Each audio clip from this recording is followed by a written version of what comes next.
we supply them with about 1.8 million tons. 1.8 million tons of food and aid. That's an enormous amount.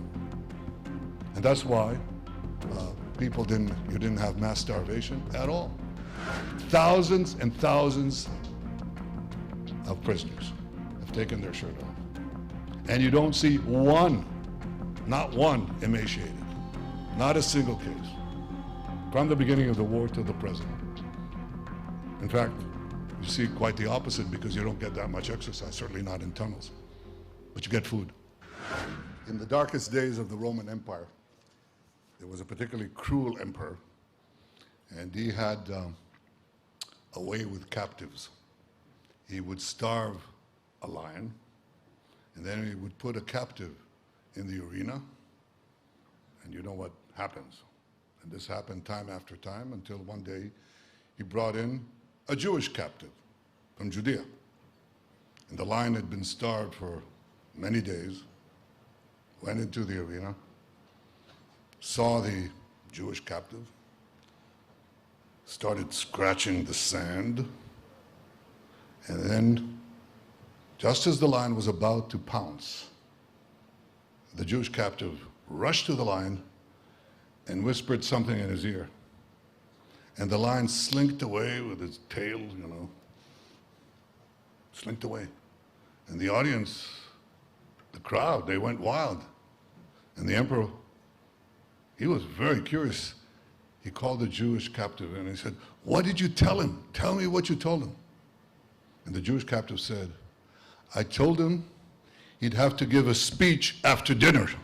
Now, you're about to have dinner, and I'm not going to hold you for very long. So I want to speak as briefly as I can because I have to go to other business, but I think it's very important that we address this business, and I thank you, Gideon Sar, for convening this important meeting, and I thank you for coming here. And the issue that I want to address is the consequence of anti-Semitism, not only for the Jewish people, but for human society. Now, we've been facing this disease. It's a virulent disease that is going on for several millennia. And of course, we paid a horrible price in the journey of our nation for anti-Semitism. But so have other countries, and that is very clear. Not only the history of the greatest anti-Semitic burst of violence, which is the Holocaust. 6 million Jews died in the Holocaust, but 60 million died during the war that it inspired. My father was 23 years old. He was a historian, among other things, of anti-Semitism. And when Hitler rose, he said that the threat that racial anti-Semitism poses to the world is not the threat only to the Jews, but the threat to all of humanity. Because, if I paraphrase what he said, in 1933, he said, "What starts with the Jews will not end with the Jews." And unless we inoculate and convince the rest of free societies of the danger to them of this anti-Semitic virulence, then it will spread and claim many, many, many millions of lives. I think the history of the world would have been different if these and other warnings had been heeded in time. Well, we have now a surge of anti-Semitism as we speak. And those who expected, after the tremendous anti-Semitic savagery of Hamas on October 7th, the most savage attack on the Jews since the Holocaust, that it would cause a decline of anti-Semitism, well, people who harbored those hopes have been wildly disappointed. Because what we see is the exact opposite. We see demonstrations, protests in the capitals of the West and other countries that celebrate these murderers, these rapists, these baby burners, these hostage takers. Celebrate them. We see not only the burning of Israeli flags, and this is consequential. You see the burning of American flags, British flags, Canadian flags, French flags. That's not an accident, because the people who are leading this charge are basically challenging Western civilization or free societies as we understand them. When you celebrate these killers, you're celebrating the complete breakdown of civilized society as we understand it. So what Israel is fighting here is not merely a seven-front war, which I'll have to attend to in a few minutes, but an eighth-front war. It's the war, ultimately, of civilization against barbarism.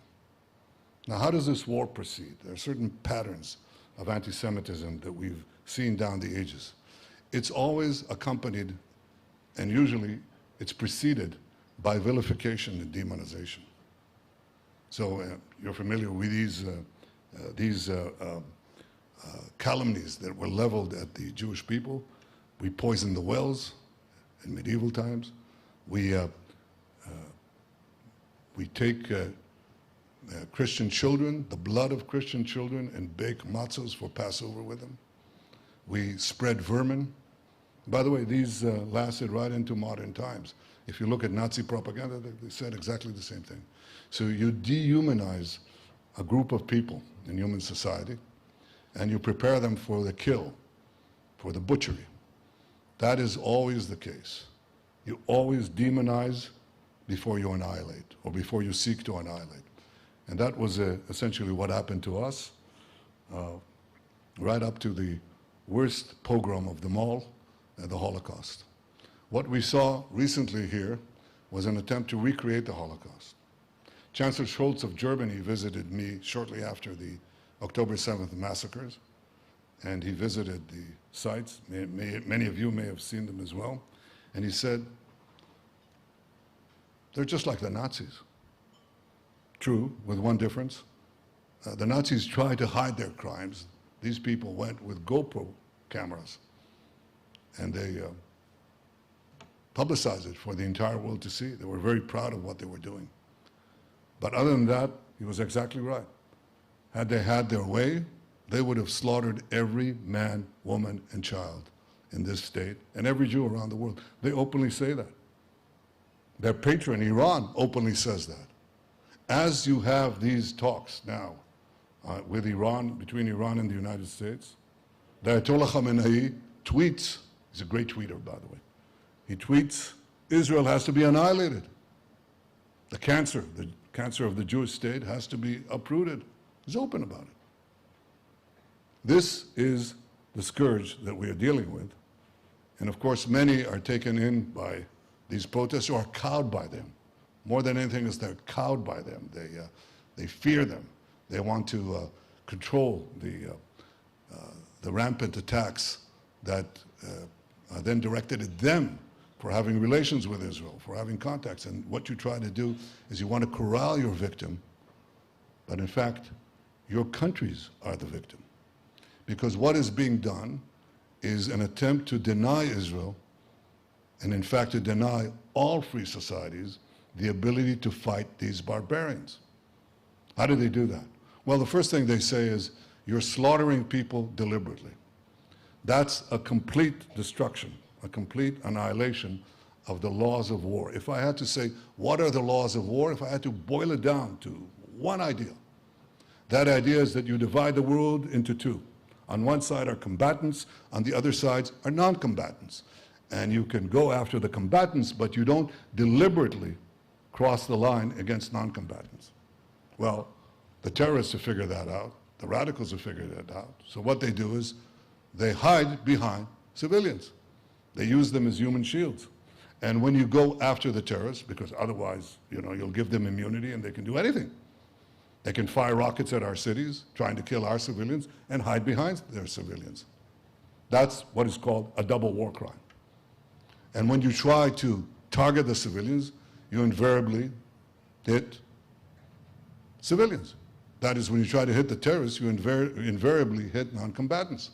In 1944, the Royal Air Force, the British Air Force, tried to take out the Gestapo headquarters in Copenhagen, perfectly legitimate target. But the British pilots missed their target, and they hit a children's hospital nearby, and I think 70 or 80 children were horribly burned to death. That's not terrorism. That's not a war crime. That's the incidental casualties of civilians that accompany any war. But what the terrorists do and what the war criminals do is deliberately use civilians as a human shield. That's basically the tactic of Hamas. That's what they do. So in a very tight arena in Gaza, which is closed, it's a closed arena. There is nothing like that in the world. You don't see it in other war theaters. Millions move. They move from the Ukraine war arena. They move from the Syrian civil war arena. They move. In Gaza, it's locked. Not because we locked it. It's locked. I'm in the foreign ministry right now, so I have to be a diplomat. You explain later, Gidon, why the southern border is locked. We didn't lock it. People want to leave, but they can't. So it's the biggest open jail, open air jail in the world. As far as we're concerned, we let anybody leave. If you want to leave, leave. But they can't. And within that locked arena, it's a very small place. It's like one of your big towns, big metropolises, okay? Within that, there are war zones, combat zones. And Hamas is trying to lock the Palestinians, civilian population, within the place where we conduct the war. That's what they do. How do they lock them in? They shoot them if they want to leave.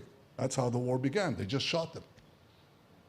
We eventually were able to create safe zones to get the population out. By the time we got to Rafah, 1.4 million of Gaza's 2.2 million people were in Rafah.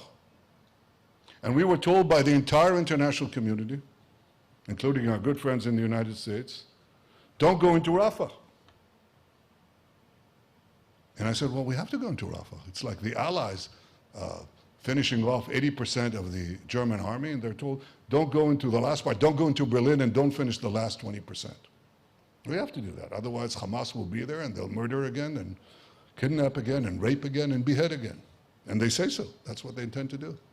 They said, don't go in there, because if you go in there, there'll be thousands, somebody said, 20,000 civilian casualties. They have nowhere to go. I said, of course they have a place to go.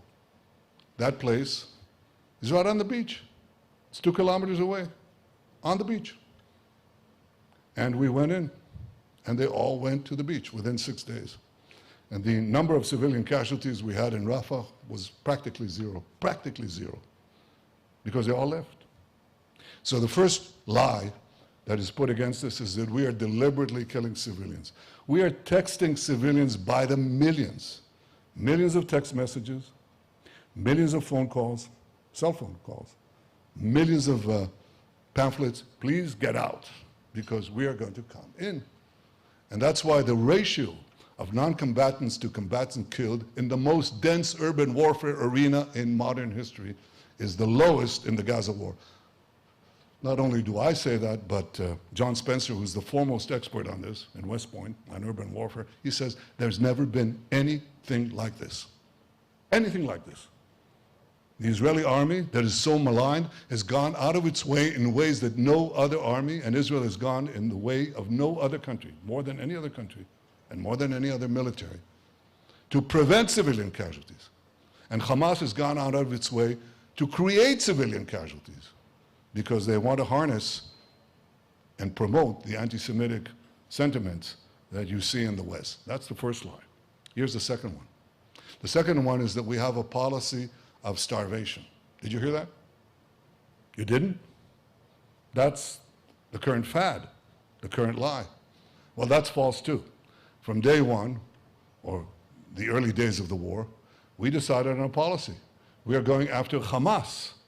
We're not going after the civilian population, both in allowing it to leave the theaters of combat, but also by supplying them with essential requirements: food, water, medicine. That's what international law and common sense requires. So we did. So we supplied them with about 1.8 million tons, 1.8 million tons of food and aid. That's an enormous amount. And that's why you didn't have mass starvation at all. In fact, I'll give you one simple indication of that. We take thousands of prisoners. We sort them out into civilians and into combatants, and we photograph them. And you can see those photographs, those videos. What's the first thing you do when you take a prisoner in Gaza? The first thing you do is you tell them, take your shirt off. We want to see that there's no suicide vest. Thousands and thousands of prisoners have taken their shirt off. And you don't see one, not one, emaciated. Not a single case. From the beginning of the war till the present. In fact, you see quite the opposite because you don't get that much exercise, certainly not in tunnels. But you get food. And we're accused of starvation. So what happened? As we were supplying these aid trucks, Hamas looted them. They took a good chunk for themselves, and the remainder they sold to the civilian population at exorbitant prices. And thereby, they funded their own recruits, new recruits, because we were able to kill a lot of terrorists. So they have to replenish their war machine, their terrorist army. So they used the aid to continue the war. And we said that has to stop. And in the last ceasefire, in which we got the hostages, which I'll talk about in a minute, we made a decision. Let us put the aid in such a way that we separate the aid from Hamas. We give it to the civilians and not to the terrorists. And we worked out a plan with our American friends to have controlled distribution sites where an American company would distribute the food to Palestinian families. It's not a truck with flour bags. It's a package for food for a family for a week. You come and you get it. It's very hard for Hamas to steal it, especially because we guard these positions. Well, we tried the first one. We're going to put many today. There was some loss of control momentarily. Happily, we brought it back under control. We're going to put many more of these. And the idea is basically to take away the humanitarian looting as a tool of war of Hamas, to give it to the population, eventually to have a sterile zone in the south of Gaza where the entire population can move for its own protection. And then we basically, how shall I say this? We leave the fish without the water. We leave the Hamas terrorists without the tool for governance which they use, and that's basically the humanitarian aid that they loot. And this is another lie. It just spreads like wildfire. Just spreads like wildfire, because in this media age, you can put out a lie and it spreads throughout the globe, and you have a hard time putting it out. The best way that we can win the information war and win the war against anti-Semitism is winning the war quickly. You win the war quickly. That's what we're trying to do. Win the war quickly, free our hostages, destroy Hamas. The two go hand in hand, because you don't get the release of hostages unless you apply military pressure. And then, of course, make sure that Gaza doesn't pose a threat to Israel in the future. This is our goal. So far, we've liberated 197 hostages. Of them, 147 are alive, out of a total of 255. There's still 20 live hostages there. That we know for certain, 20 live hostages. And the family of one is here with us today. This is Edith and Kobe Oil. They're the parents of Alon Oil. He's a gifted musician. I think they brought a piano here today in his honor. And that's a moral injunction for us to get them out, to get him and his friends out. And we also have here Tal Shoham, whom I met after we secured his release in the last release. And he showed exceptional leadership in impossible circumstances, true human courage. And we also secured the release of his wife, Adi, and his son and his daughter. We got them out. And we intend to get them all out. So these are our war aims. And the way we do it is a combination of military action and the deprivation of humanitarian looting from Hamas. You don't know this. If you're watching the international media, if you listen to the protesters, you don't know this. The protesters themselves, many of them don't even know what they're chanting. When they're chanting Free Palestine, they're saying, really, destroy Israel, destroy the Jews. It's the modern equivalent of Heil Hitler. That's what it says. When they say from the river to the sea is a few kilometers here, and the river is a few kilometers there. It means the end of Israel. That's what they're chanting. So they bought the demonization. They bought the vilification of the one democracy that is fighting a just war with just means. And here's what happens when this spreads and it goes to the ICC. The ICC, the court that was supposed to establish really after the Holocaust in order to prevent another Holocaust, and the ICC declares that I, and former defense minister, effectively the state of Israel, they'll issue more decrees, we're the war criminals. What does it say to democracies? What does it say to free societies? It imperils your right of self-defense. It means that this tactic of implanting yourself in a civilian population while sending rockets and murderers to murder civilians, as you hide behind your own civilians, you are given effective immunity. And once this idea is implanted, it will spread and spread and spread. It'll spread to your own societies. So for the future of civilization, we can't have that. I think Pope John Paul had once said that the greatest threat of terrorism is that it murders man's sense of sin. It just says everything is allowed. Everything is allowed, and you can victimize and demonize anyone. You can say it's just, we can do this. No, you can't. You can't deliberately target civilians. You can't deliberately murder men, women, and children. You can't come and execute in cold blood. In Washington the other day, this beautiful young couple, beautiful couple. I met them when I visited Washington. And they were killed only because they were Jews, and that's okay, because Israel is doing the same. No, we're not. We're not doing the same. We take pains not to do the same. We go out of our way to create safe zones, to give humanitarian aid, to clear out areas to make sure that civilians leave. That's what we try to do.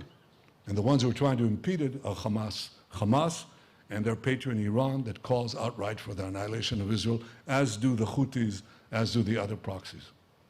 But when they say that they're going to murder us, we're just the front line. We're the first position.